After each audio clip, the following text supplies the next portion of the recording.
et merveilleux.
Cher Thay, maître respecté et chère communauté ici présente ce matin et aussi la communauté qui regarde en ligne tout autour du monde ce matin.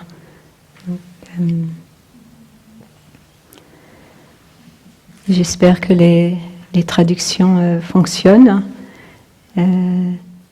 Ce matin, nous avons beaucoup de traducteurs, car il y a des traducteurs ici, dans cette salle, et aussi des traducteurs dans un autre hameau, 25 km d'ici, et d'autres traducteurs à 3 km d'ici, et des personnes qui regardent un peu partout.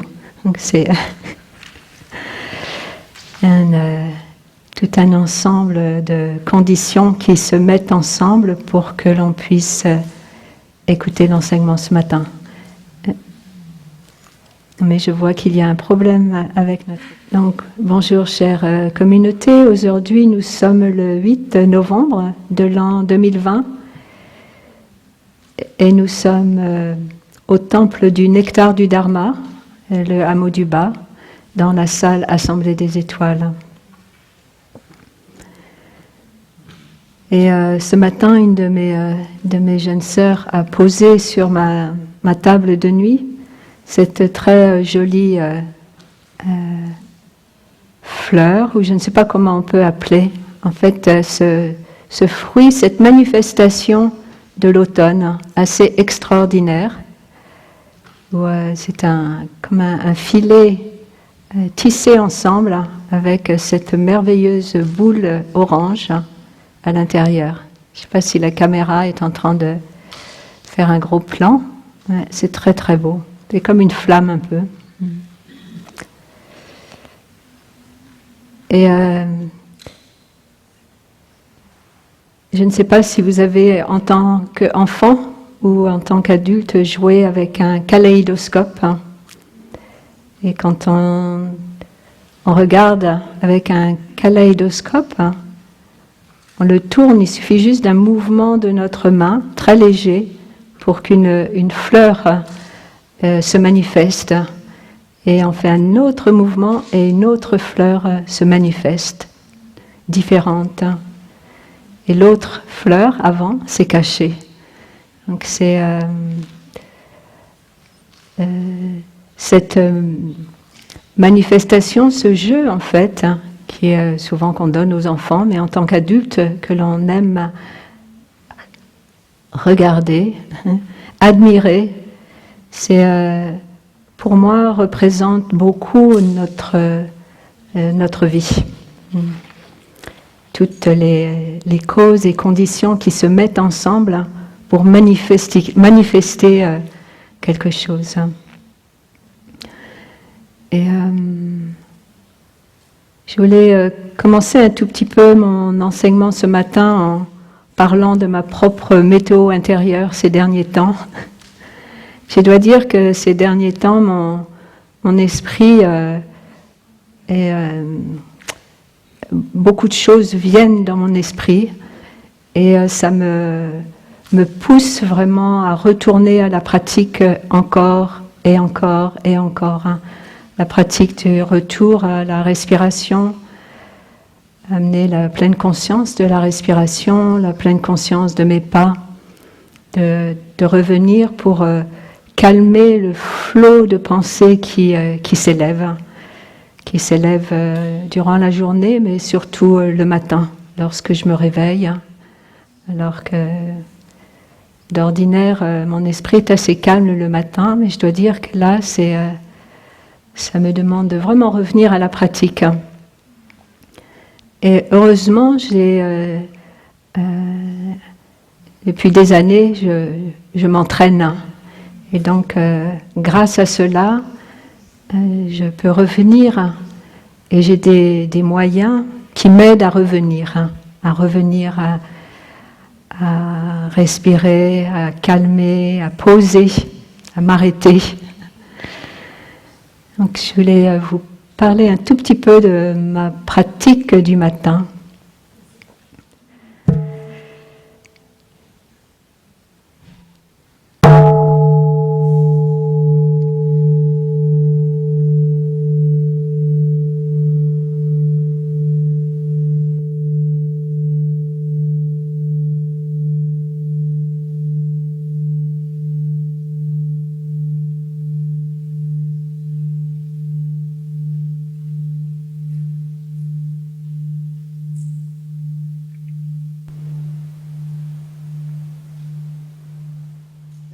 Je me réveille et je vois que mon esprit part dans toutes sortes de pensées. Je reviens à un gatha que l'on se récite, un petit poème récité le matin. Et dans ce poème, il y a le sourire, d'amener un sourire. Et je dois dire que ces derniers temps, c'est plus difficile pour moi d'amener un sourire. Et nous avons une de nos sœurs qui est très malade vers la fin de sa vie. Et bien sûr, cela amène beaucoup de pensées en moi. Et aussi, bien sûr, tout ce qui se passe en France et dans le monde.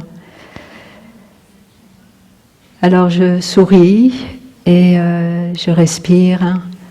Je fais des pas en pleine conscience.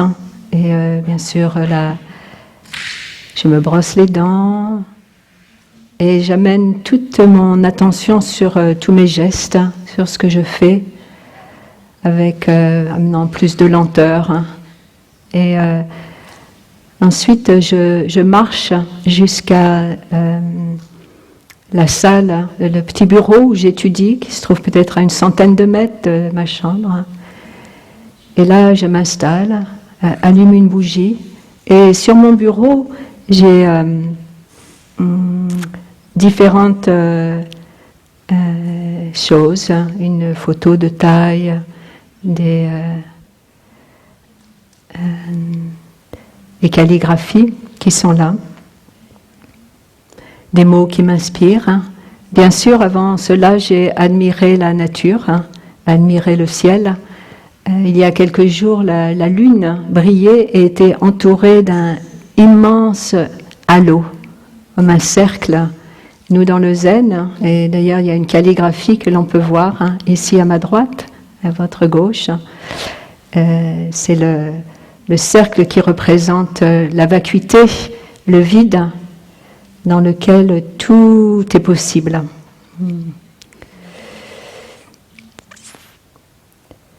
Et donc j'admire les étoiles ou les nuages. Et puis aussi, sur mon bureau aussi, il y a ces mains, cette petite sculpture en bois. Dont je vais parler dans quelques instants, vous expliquer pourquoi j'ai ces mains et qu'est-ce qu'elles représentent pour moi, ces mains sur mon bureau. Mais aussi j'ai quelques phrases, et des phrases pour me guider mon esprit, changer mon état d'esprit. Et Ces phrases, une de mes sœurs les a très bellement calligraphiées. Elles sont écrites en anglais, mais je vais vous les dire en français. Et donc je pose en regardant ces phrases, en les laissant venir en moi. Donc, puis-je offrir mes soins, mon attention et ma présence sans condition, sachant que je peux être accueilli par la gratitude, l'indifférence, la colère ou l'angoisse. Donc c'est offrir ma présence inconditionnellement, sans attendre que quelqu'un me remercie, aussi peut-être la personne à qui j'apporte mes soins, où ma présence sera en colère, dans l'angoisse ou dans l'indifférence. Ensuite, la deuxième phrase, c'est « Puis-je offrir de l'amour, sachant que je ne peux pas contrôler le cours de la vie, de la souffrance ou de la mort ?» Vraiment offrir mon amour à 100%. Et bien sûr, je peux reconnaître en moi l'envie de contrôler, c'est-à-dire contrôler qu'il n'y ait pas de souffrance, contrôler que les personnes que nous aimons ne meurent pas. Mais on ne peut pas contrôler le cours de la vie. Les choses se passent. Puis-je trouver les ressources intérieures pour être vraiment capable de donner? Puis-je être paisible et laisser aller les attentes, mes propres attentes, ce que j'attends de moi-même? Puis-je accepter les choses telles qu'elles sont? Puis-je voir mes limites avec compassion, tout comme je vois la souffrance des autres? C'est-à-dire accepter mes propres limites avec compassion. Donc en moi, j'ai beaucoup de gratitude d'avoir rencontré la pratique il y a un certain temps. Et la pratique m'a aidé d'avoir un regard différent sur le monde, sur moi-même, un regard ouvert, un regard qui s'émerveille. Et aussi d'ouvrir mon cœur, de pouvoir comprendre.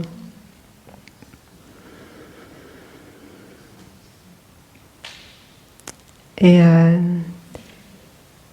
je voulais savoir, ou peut-être on peut prendre une pause, un moment, on va écouter un son de cloche, et pendant ce son de cloche, de retourner à nous-mêmes et de voir comment est-ce que je me sens ce matin. Est-ce que je me sens anxieuse, anxieux? Est-ce que je me sens stressée ou bien à l'aise? Et prendre quelques instants.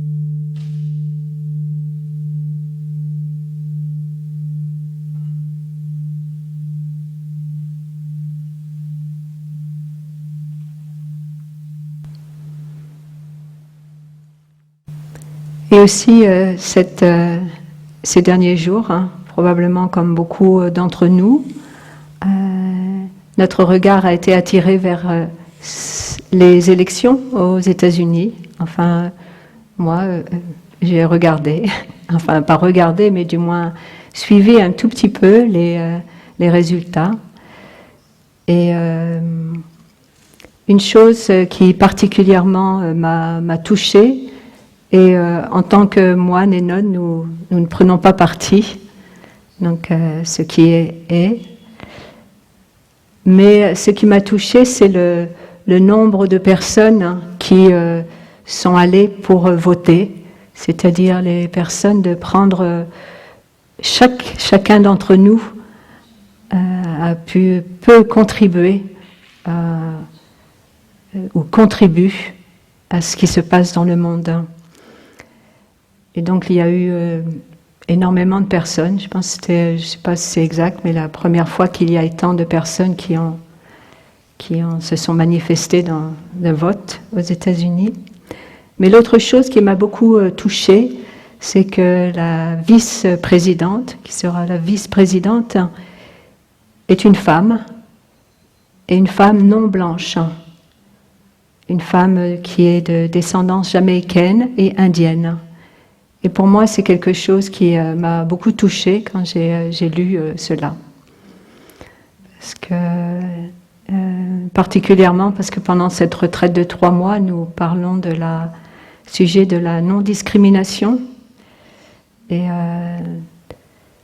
c'est très important comme sujet, la sagesse de la non-discrimination, la sagesse du non-soi. Et de pouvoir ne pas être ignorant du privilège que nous pouvons avoir, particulièrement lorsque nous avons la peau blanche.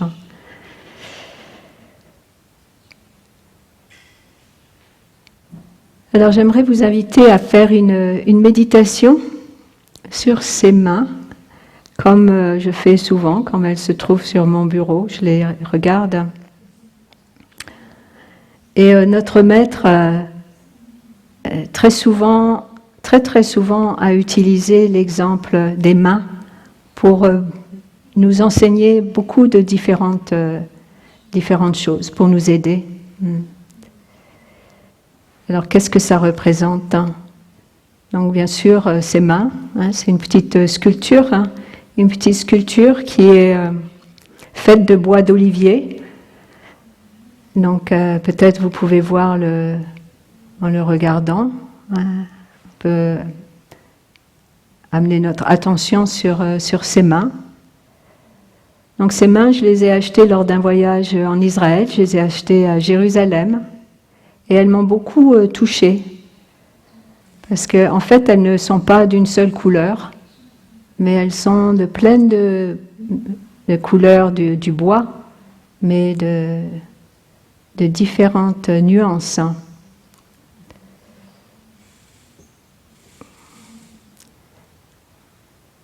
Et donc dans ces mains, je peux voir le bois d'olivier, cet arbre qui est très beau. Et puis aussi, je peux voir la personne qui a sculpté ces mains. Le menuisier qui a sculpté ses mains. Et bien sûr, s'il n'y avait pas eu le soleil, la pluie, la terre, les mains n'auraient... le bois l'olivier n'aurait pas poussé, bien sûr. Et si le menuisier n'avait pas eu ses parents, il n'aurait pas sculpté ses mains. Donc dans ses mains, je peux voir tous ces éléments qui les font. Et bien sûr, pour moi, ces mains sont un symbole. Elles représentent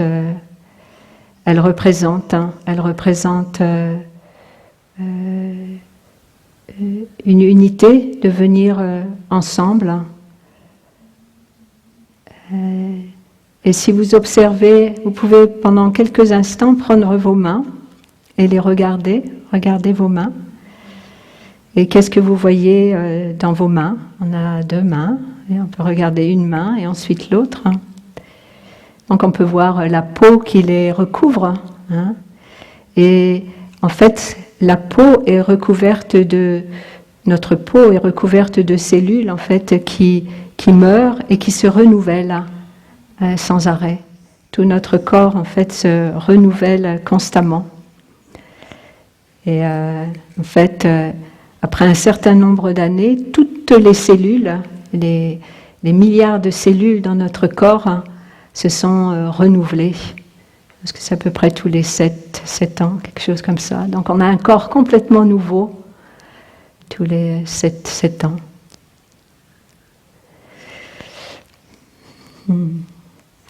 Ensuite, en dessous de la peau, il y a les tendons, les muscles, plein de petits os qui sont là. Et nous pouvons facilement joindre nos mains. Et nos mains, elles s'entraident, elles collaborent l'une avec l'autre. Hein. Si vous les mettez, vous cherchez à prendre quelque chose, ouvrir une bouteille. Par exemple, si j'essaye d'ouvrir ce thermos, souvent, j'ai besoin de mes deux mains.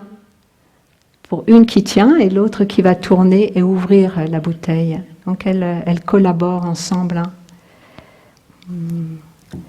Mais si on les met l'une sur l'autre, en fait, elles ne sont pas superposables.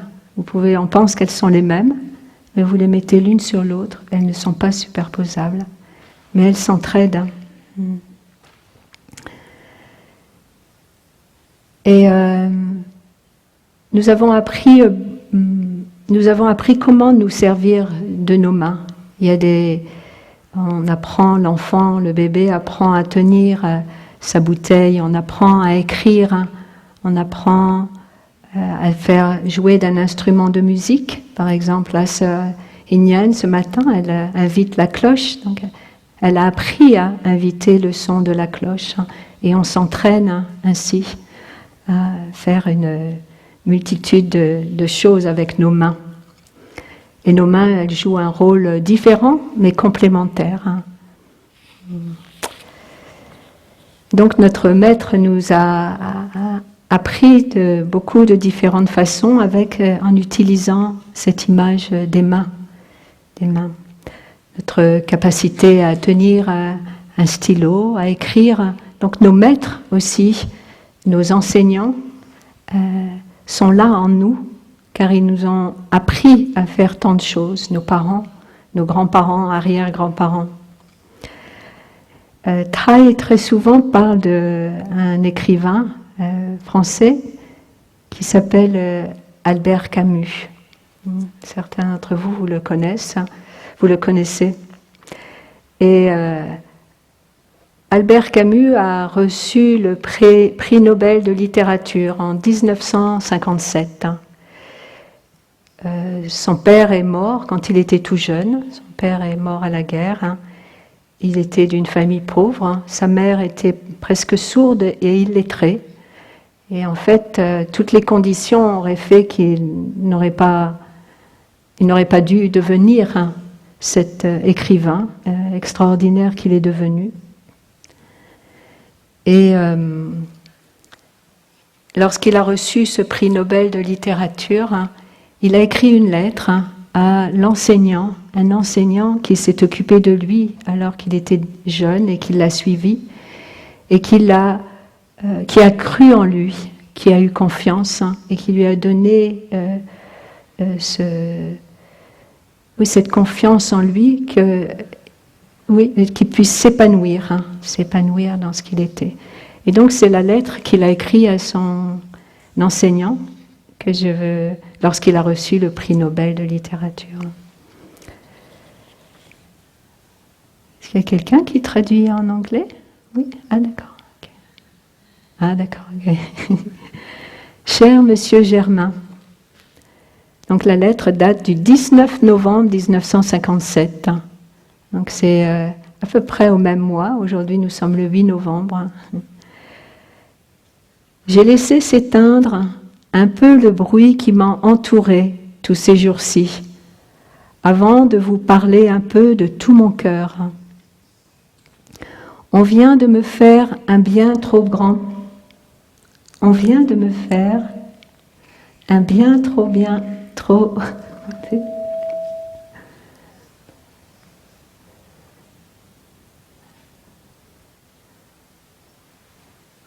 On vient de me faire un bien trop grand honneur que je n'ai ni recherché ni sollicité. Mais quand j'ai appris la nouvelle, ma première pensée, après ma mère, a été pour vous. Tout d'abord.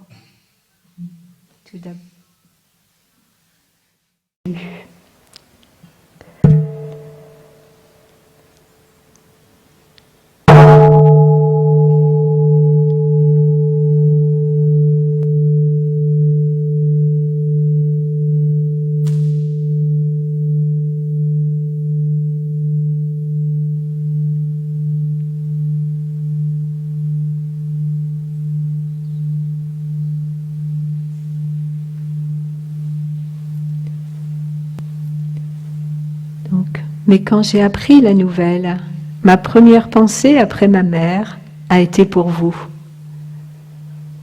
Sans vous, sans cette main affectueuse que vous avez tendue au petit enfant pauvre que j'étais, sans votre enseignement et votre exemple, rien de tout cela ne serait arrivé. Je ne me fais pas un monde de cette sorte d'honneur, mais celui-là est du moins une occasion pour vous dire ce que vous avez été et êtes toujours pour moi, et pour vous assurer que vos efforts, votre travail et le cœur généreux que vous y mettiez sont toujours vivants chez un de vos petits écoliers, qui, malgré l'âge, n'a pas cessé d'être votre reconnaissant élève. Je vous embrasse de toutes mes forces, Albert Camus.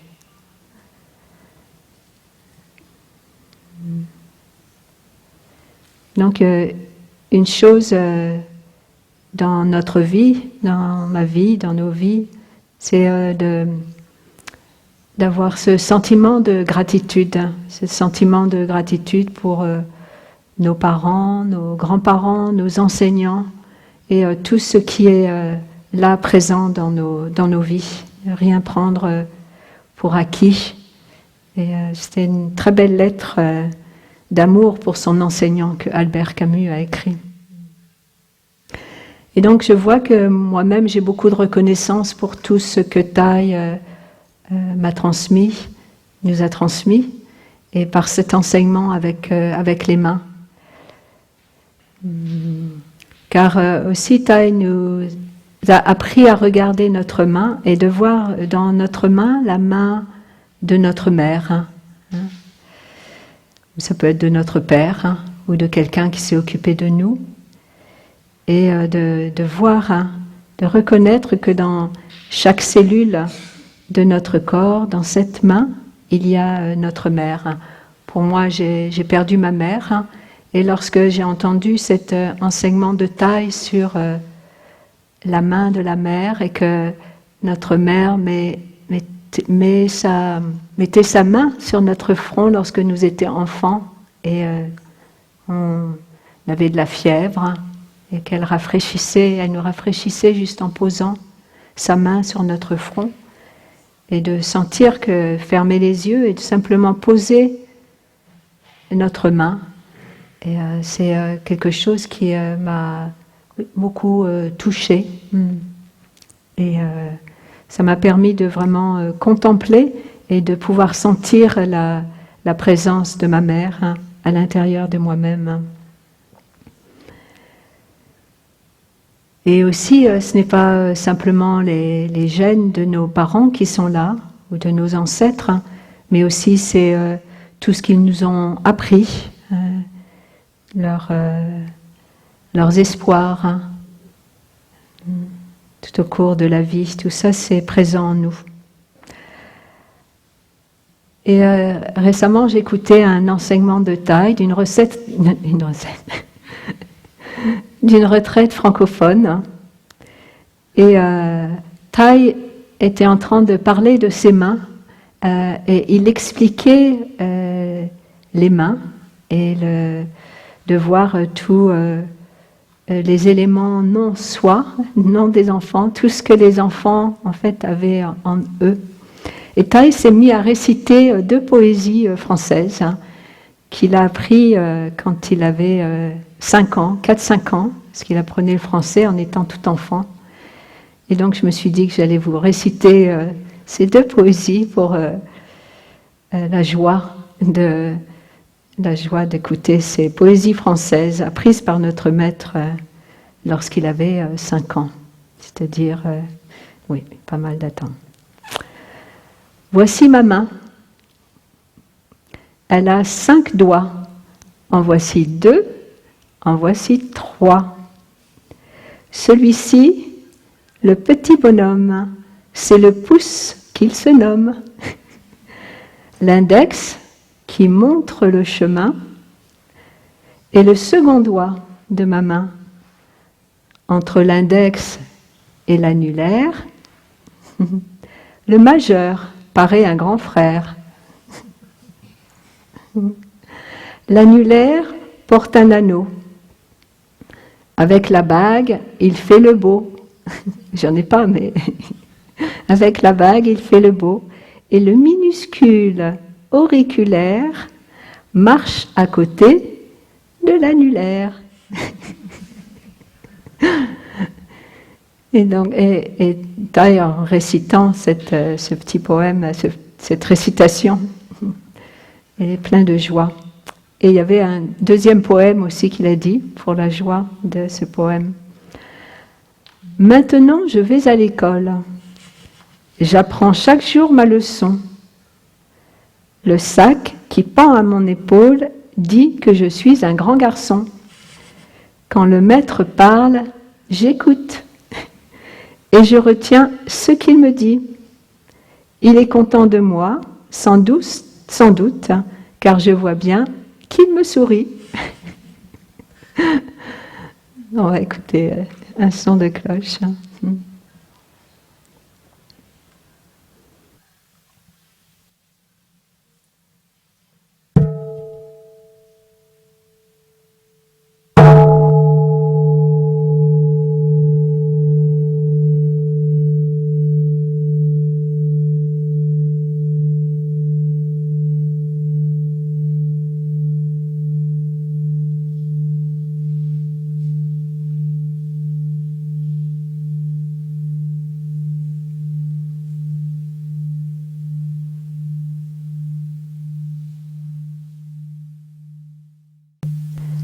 Donc si nous revenons à la contemplation de nos mains, nous voyons que dans nos mains, nous avons, on peut appeler une main droite, une main gauche, et en fait, il n'y a pas de jalousie entre nos deux mains.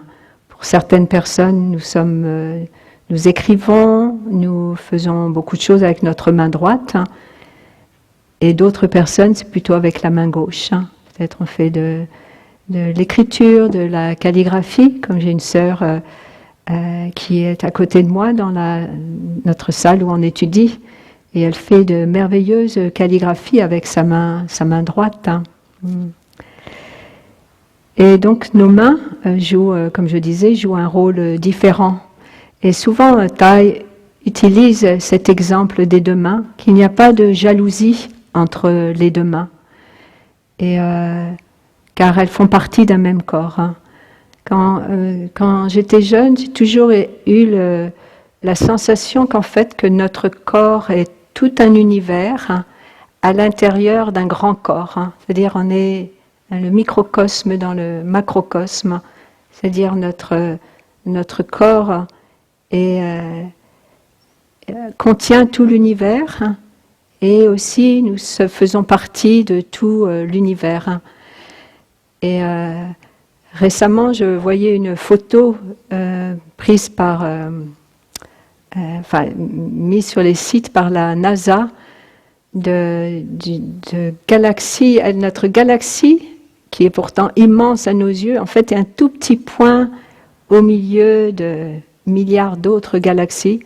Et en voyant ces photos, ça nous fait que notre esprit en fait nous limite dans des petites boîtes, des petites étiquettes, on s'enferme dans nos notions, nos idées et l'importance du je, c'est moi. Mais en fait, c'est d'arriver à éclater toutes ces notions que nous pouvons avoir et de réaliser l'immensité en fait qui est là, à l'intérieur de nous et tout autour de nous. Et pour moi, dans ma pratique, et ce qui me touche beaucoup, c'est cette notion d'inter-être, d'interdépendance et d'interconnexion de toutes choses. Et de savoir que entre nous, il n'y a pas de séparation. Et que mon bonheur, c'est votre bonheur, ma souffrance, c'est votre souffrance. et pour aider à apporter la paix dans le monde ou le bonheur. Hein. Donc c'est chacun des gestes que nous pouvons faire, chacune des actions que nous pouvons faire, hein, chaque parole, chaque pensée, si ce sont des pensées de paix, des pensées d'amour, de compassion, c'est ce que je vais offrir au monde. Hein.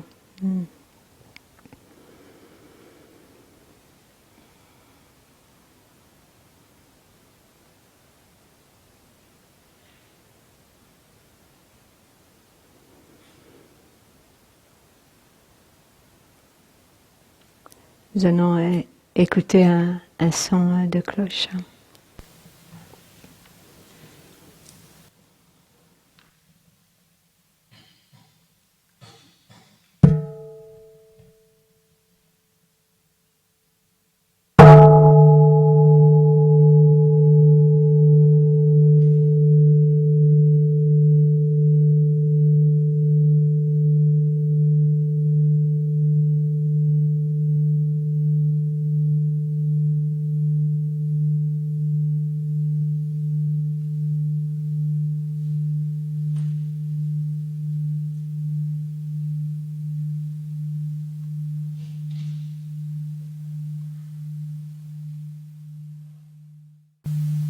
Notre exemple offert par notre maître, hein, c'est l'exemple pendant lequel il accroche un tableau au mur et il se frappe avec un marteau.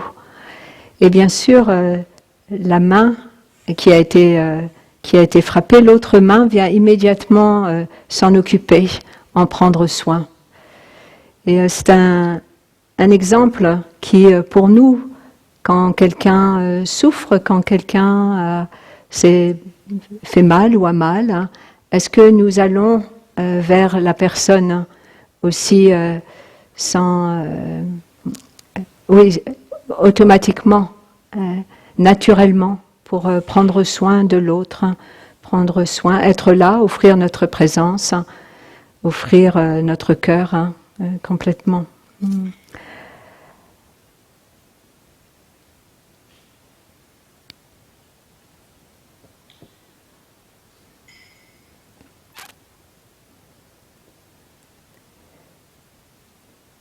Donc, comme je disais au début de l'enseignement, nous avons une sœur en ce moment qui est très malade. Hein.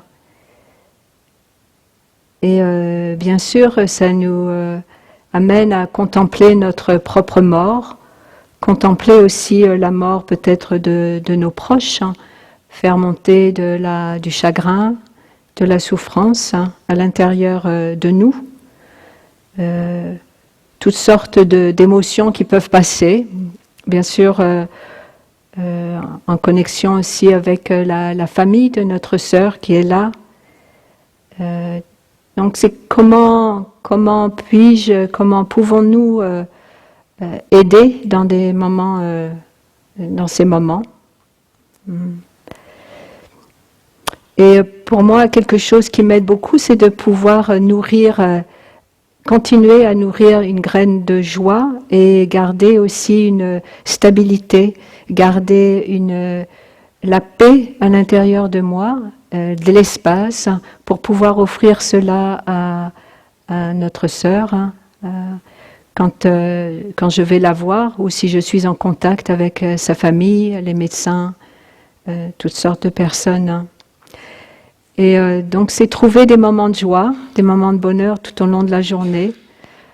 Et ce qui me nourrit beaucoup, c'est de faire des pas en pleine conscience, d'aller marcher dans la nature. Hein, et aussi de regarder les choses les plus simples. Hein. Et par exemple, il y a environ 2 ou 3 jours, hein, je pouvais sentir qu'à l'intérieur de moi, il n'y avait plus du tout d'espace, hein, une contraction qui se faisait.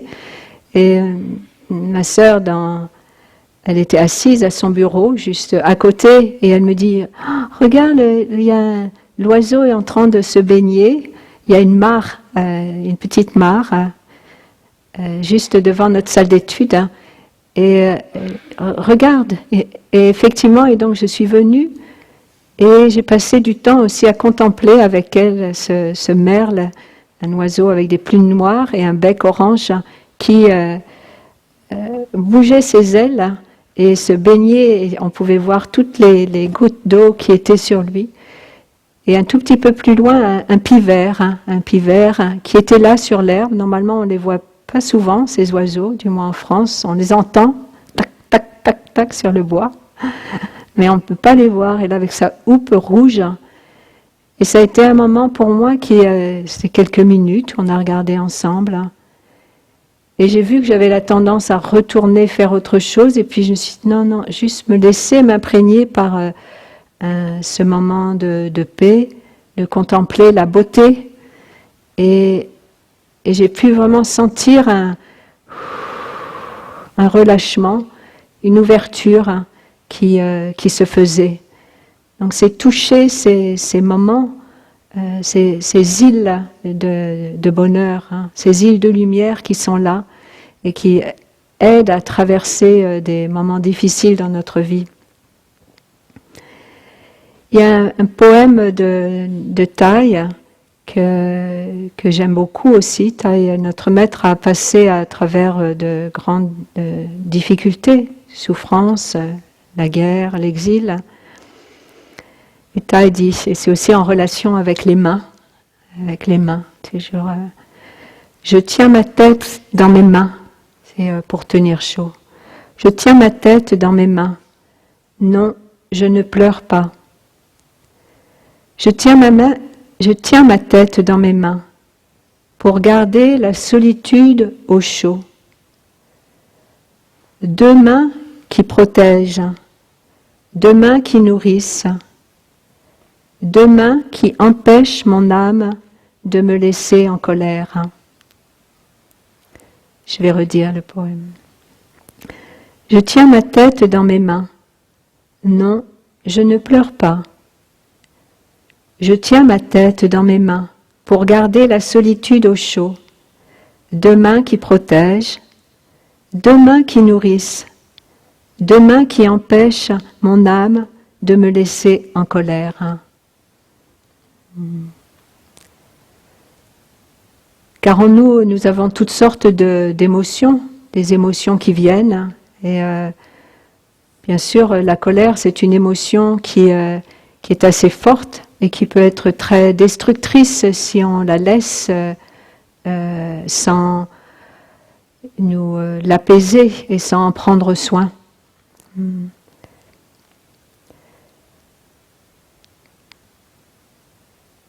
Et en ce moment, dans le monde, bien sûr, en France, il y a eu beaucoup d'événements, et dans le monde entier, beaucoup de choses se passent qui peut-être ont fait monter la colère en nous, et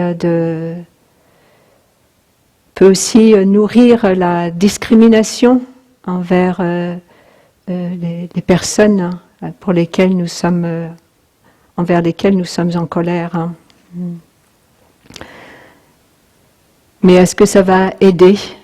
Et quelquefois, on entend que nous sommes dans une crise. Et en chinois mandarin, j'ai vu que dans le chinois mandarin, ça comprend deux caractères, le mot crise, dire deux caractères. Et un des caractères chinois veut dire danger. Mais l'autre caractère veut dire opportunité. C'est-à-dire qu'une crise, en fait, est une opportunité, une occasion pour nous de changer, d'amener un changement. Et or, ce que pour beaucoup d'entre nous, ce que nous souhaitons, c'est apporter un changement, particulièrement à la façon dont nous vivons et nous sur notre planète. Comment nous prenons soin de la terre-mère, toutes les actions, peut-être la crise du Covid, sur lequel l'attention est tellement mise, met un peu de côté ce qui se passe sur notre planète Terre, avec notre terre-mère. Et donc de voir aussi, ce confinement, cet arrêt qui nous est imposé. Et peut-être si nous regardons en arrière, il y a 6 mois, nous étions aussi en confinement. Ensuite, il y a eu une période où tout était ouvert, hein, et nous pouvons regarder en nous, qu'est-ce que j'ai appris? Quelle a été mon expérience durant tout ce temps? Est-ce que j'ai amené un changement dans ma façon de vivre? Est-ce que j'ai appris quelque chose? Est-ce que cette expérience douloureuse m'a appris quelque chose? Donc c'est là, c'est à nous d'amener une condition un peu différente. Dans le kaléidoscope, on le tourne, et chacun d'entre nous, nous avons la possibilité d'apporter un changement.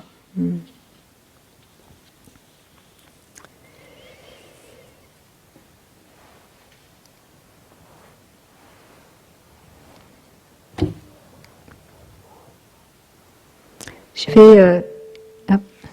ça va, on peut écouter un son de cloche.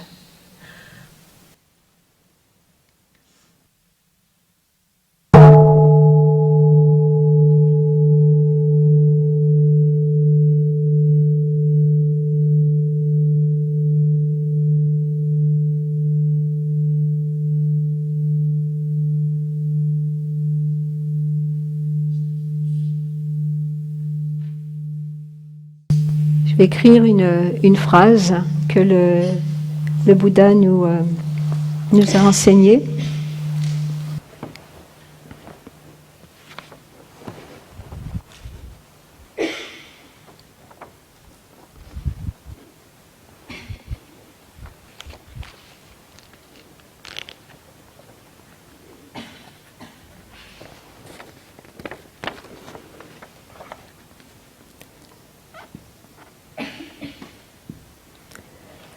Ceci est parce que cela est.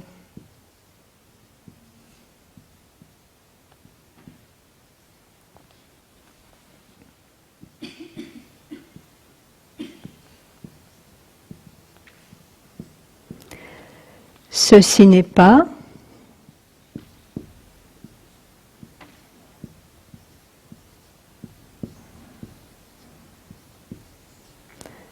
parce que cela n'est pas.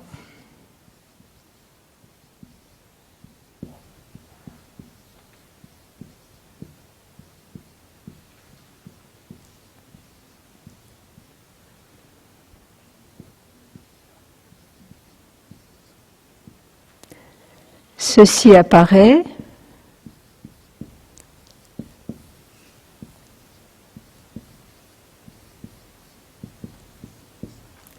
parce que cela apparaît.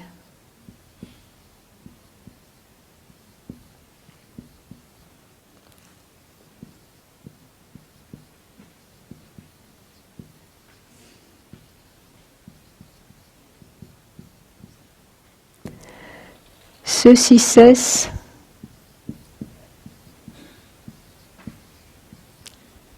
parce que cela cesse.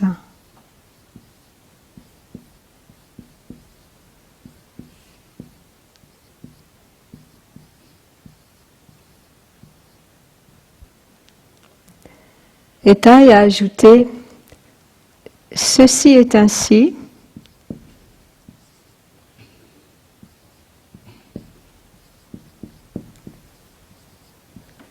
parce que cela est ainsi.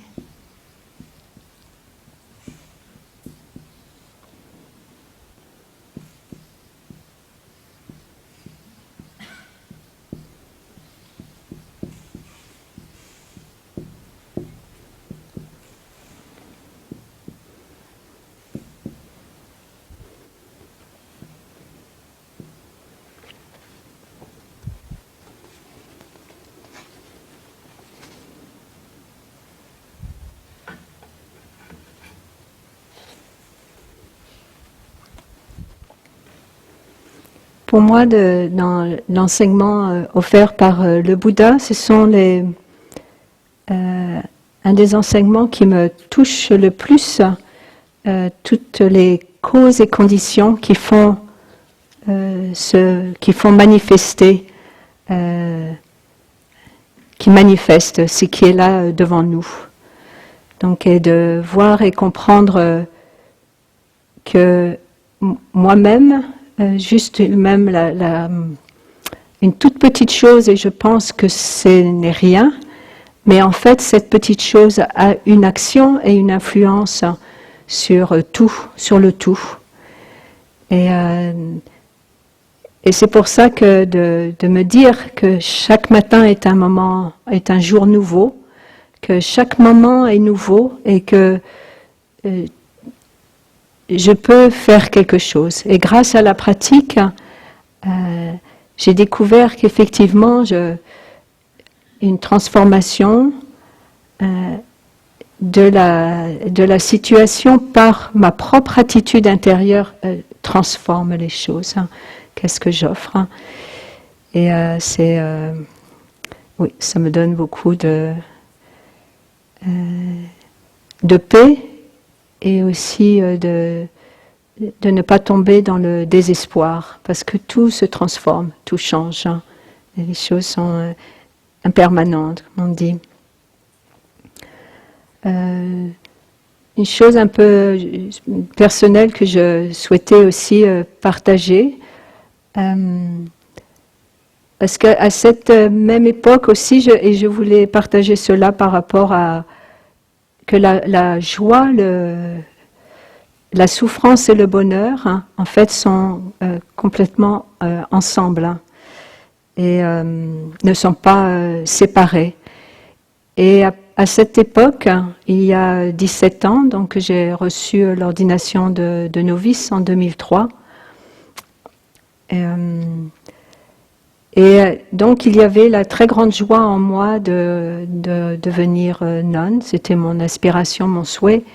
Et en même temps, j'ai ma sœur biologique, ma sœur de sang aussi, faisait une rechute de sa leucémie au même moment. Et donc j'avais déjà été son donneur pour une greffe de moelle, des cellules souches. Et j'avais déjà été son donneur en l'an 2000, donc il y a 20 ans. Et donc elle faisait une rechute juste au moment de l'ordination. Et donc à cette époque, en fait, quelques jours après l'ordination, je suis partie pour être son donneur une deuxième fois. Elle habitait en Bretagne. Et au moment de l'ordination, donc en moi, il y avait ces deux sentiments très forts, cette joie profonde et en même temps ce chagrin de savoir qu'elle avait une rechute. Et, bon, et aussi alors que je lui redonnais, en fait, c'était une greffe par une hyperproduction de cellules souches à l'intérieur de mon sang, c'est-à-dire que j'ai été reçu des médicaments pour activer la production de cellules souches, de cellules à l'intérieur du sang, et ensuite branché à une machine pendant 7-8 heures. Mon sang est passé dans une machine où ils ont récolté, comme on récolte les fruits et les légumes, ils ont récolté les cellules souches qui avaient été produites à l'intérieur de mon corps. Et donc et ensuite ces cellules ont été transfusées à ma sœur, qui la première greffe, en fait, elle avait pu reprendre une activité, reprendre sa vie. Et cette deuxième greffe lui a permis de vivre un peu plus longtemps pour quelques mois seulement.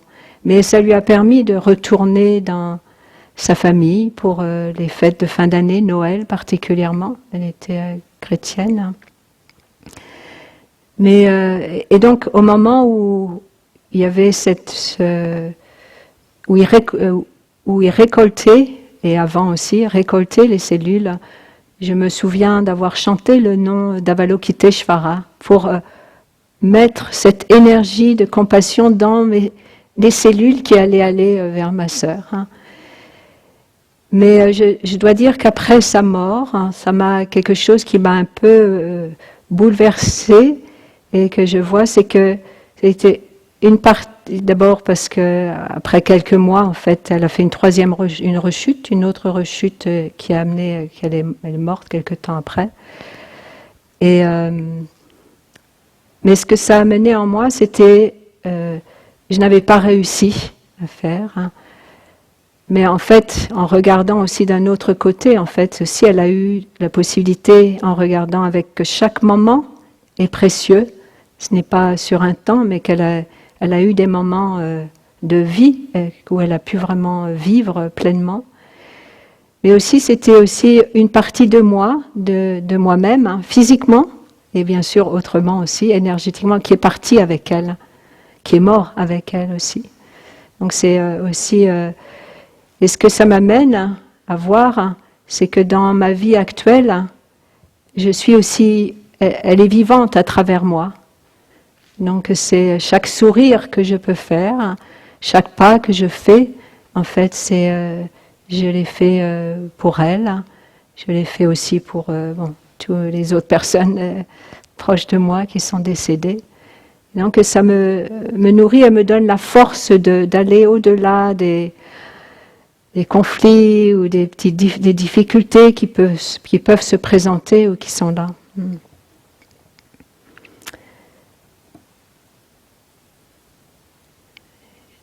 Et oui, d'avoir de la gratitude pour la vie.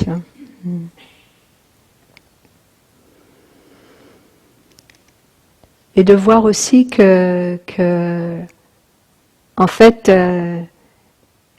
tellement de cellules dans notre corps meurent chaque jour, hein, mais chaque jour se renouvelle. Hein. Et dans l'enseignement de notre maître sur la non-naissance et la non-mort, hein, de comprendre cette manifestation qui vient, parce que toutes les conditions qui sont réunies, donc ceci est, on se manifeste, et une condition qui n'est plus, et donc la fleur ne se manifeste plus, mais une autre va se manifester, hein, comme dans le kaléidoscope. Hein.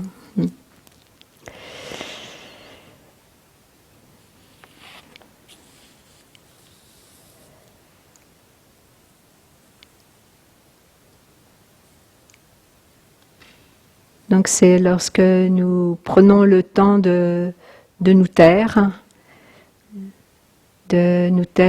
intérieurement, pas simplement par les mots, mais de nous taire intérieurement, d'avoir l'esprit silencieux, de rester immobile. Hein. Nous commençons à ce moment-là à voir tout le réseau de conditions qui est la force de la vie elle-même. Hein. Et comment ce réseau se met ensemble, comment la vie se rassemble pour produire à chaque moment.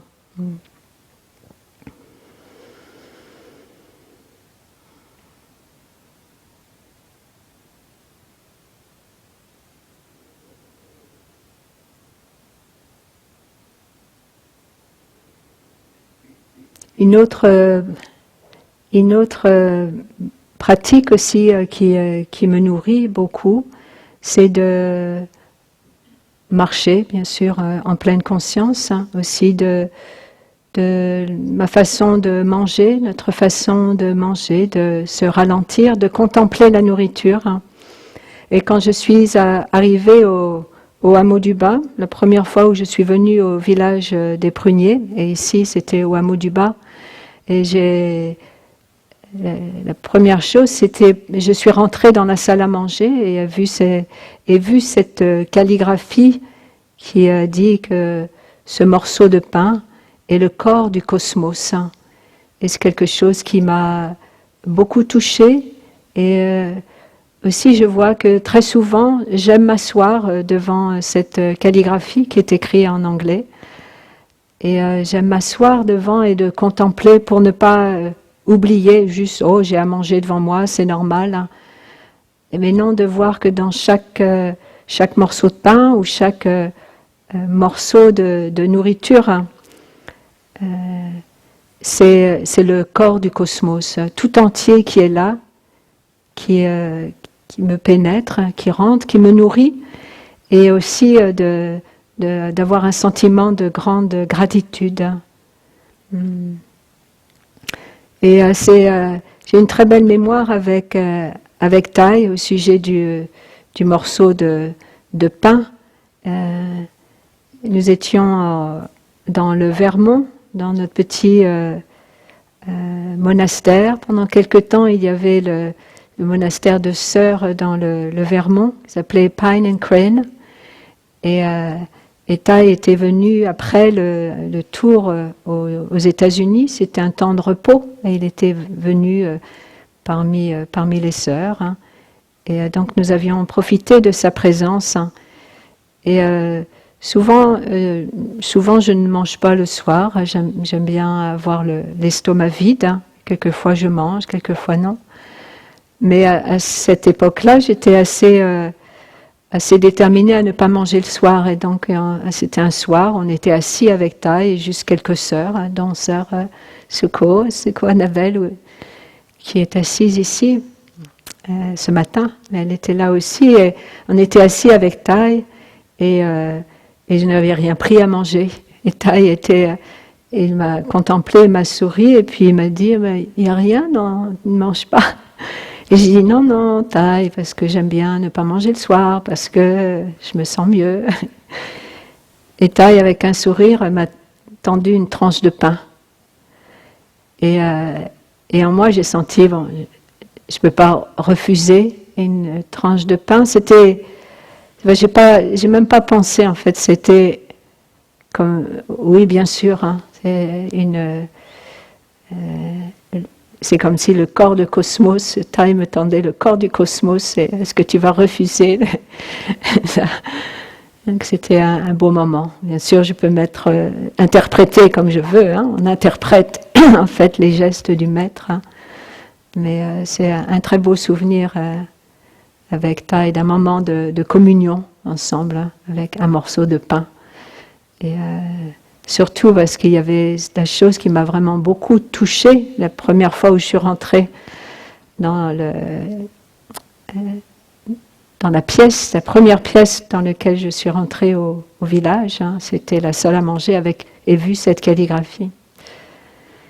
C'était une relation que j'ai faite.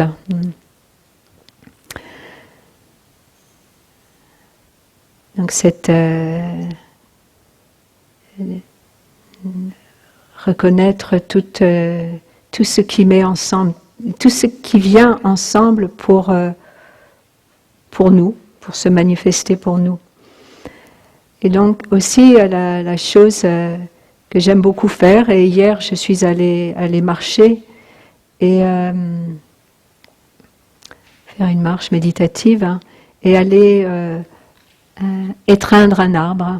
J'aime beaucoup étreindre un arbre. Il y a un endroit dans les bois ici du hameau du Bas.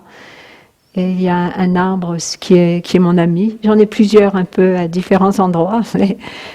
Et je l'ai pris dans mes bras, ou il m'a pris dans ses bras, hein, aussi. Et j'ai simplement posé mon front et aussi posé mon oreille aussi pour écouter qu'est-ce qu'il me dit, écouter qu'est-ce que l'arbre me dit. Ils sont nos frères et grâce à eux, nous pouvons être là. S'ils n'étaient pas là, s'ils ne sont pas là, nous aurions bien du mal à vivre. Et en ce moment, les arbres laissent tomber leurs feuilles. Ils rentrent dans leurs vêtements d'hiver. Hein.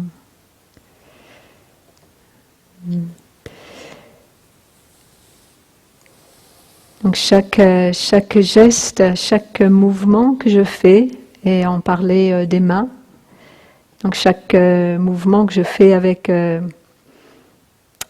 mains, chaque geste, mais aussi avec mes paroles, mes pensées, c'est me souvenir qu'ils ont une influence sur le monde entier.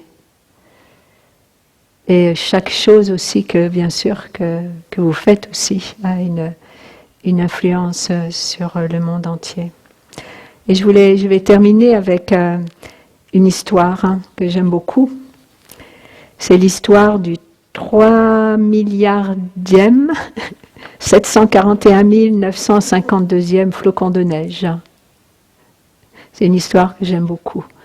Donc 3 milliards quelque chose de flocons de neige. Alors ce sont deux oiseaux qui sont assis sur une branche et qui se parlent. Dis-moi, combien pèse un flocon de neige ? Demanda une mésange à une colombe sauvage. Rien de plus que rien, fut la réponse. Rien de plus que rien. Dans ce cas-là, je dois te raconter une histoire merveilleuse, dit la mésange. J'étais assise sur une branche de sapin, près du tronc, quand il a commencé à neiger tout doucement, sans tempête, comme dans un rêve, sans la moindre violence. Comme je n'avais rien d'autre à faire, j'ai compté les flocons de neige qui se déposaient sur les brindilles et les aiguilles de la branche. Donc il comptait 1, 2, 3. Il y en avait exactement 3 741 951. Quand le flocon suivant s'est déposé, rien de plus que rien, comme tu dis, la branche s'est cassée. Ayant dit cela, la mésange s'envola. C'est parti. La colombe se mit à réfléchir à cette histoire quelques instants, puis elle murmura. Peut-être ne manque-t-il finalement que le geste d'une seule personne, pour qu'une situation bascule, pour que bien des choses changent. Juste un seul geste et ça va basculer. C'est pourquoi l'éveil collectif, notre éveil de notre conscience, chacun d'entre nous ne pas attendre que c'est l'autre qui fasse, nos politiciens ou mes sœurs ou la communauté, mais nous, chaque petit geste, chaque mot, chaque regard, c'est juste, il suffira d'une toute petite chose et la conscience collective va basculer, se transformer. Et bien des choses vont changer. Donc, sans compréhension, bien sûr, nos actions, elles risquent de faire souffrir les autres. Donc, c'est arriver à comprendre par l'expérience. Ah oui, j'ai dit ce mot et j'ai vu que ça avait blessé ma sœur, ou mon action peut-être a blessé, fait mal. Donc, ok, je vais agir différemment la fois prochaine. Bien sûr, on a peut-être un désir de se transformer nos énergies d'habitude et ça se passe pas comme ça. Ça se demande à s'entraîner encore et encore. Et la pleine conscience, donc c'est l'énergie qui va nous apporter les yeux du Bouddha dans notre main. Donc, ou les yeux d'Avalokiteshvara, si on veut, les yeux de la compassion. Dans chacun de nos mains, si on amène la pleine conscience dans notre vie quotidienne, la pleine conscience, la concentration, va nous aider à ouvrir l'œil ici ou partout, dans notre esprit, partout, notre œil, et un œil qui va transformer notre façon de vivre, notre façon d'agir. Donc, essayer ouvrir l'œil qui est déjà là, mais l'ouvrir.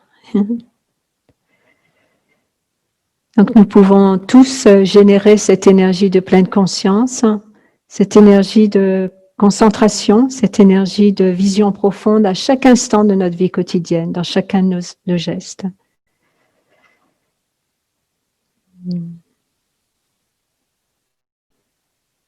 Merci beaucoup, chers amis, pour votre écoute.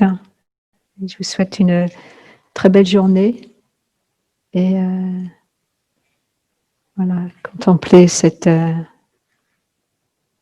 nos mains. Peut-être nous nous sentons tristes ou seuls, ou ne sachant plus que faire, ou désespérés, ou se sentir impuissants. On peut, avec nos mains, on prend nos mains et on les pose sur nous, on se donne une étreinte et on peut sentir que tous nos ancêtres spirituels, génétiques, tous nos amis qui sont là nous serrent dans leurs bras et nous disent « On est là pour toi, on est là pour toi. » Merci.